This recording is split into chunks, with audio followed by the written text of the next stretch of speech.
I always thought the graveyard shift on the radio was a lonely gig, just me, the microphone, and the occasional insomniac caller. But last night, as the clock struck 12, I received a call that changed everything. The voice on the other end was soft, almost a whisper, and as they spoke, a chill crept down my spine.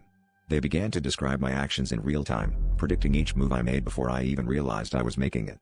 "You're reaching for your coffee," the voice said, and sure enough, my hand was halfway to the mug before I froze, heart pounding in my chest. In disbelief, I asked the caller who they were and how they could see me. They chuckled softly, a sound that seemed to echo through the dim studio. "I'm closer than you think," they replied cryptically, and a sudden draft sent papers fluttering off the desk.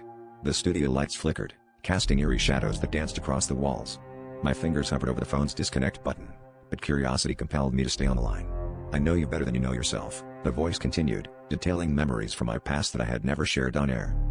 As the conversation progressed, I felt an inexplicable pull, like the voice was drawing me into a web of my own making. The caller described a nightmare I often had, one I had never spoken of, being trapped in an endless loop of my radio show, each night bleeding into the next with no escape.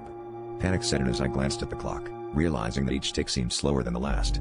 The voice laughed again, a sound that seemed to vibrate within my skull, and revealed a sinister truth. "You invited me in," they said. "With every word you spoke to the void, you gave me power."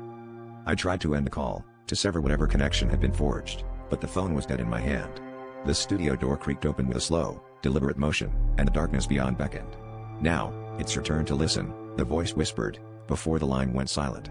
I was left alone in the suffocating quiet, the realization dawning that I was trapped in a nightmare of my own making, condemned to replay that midnight hour forever.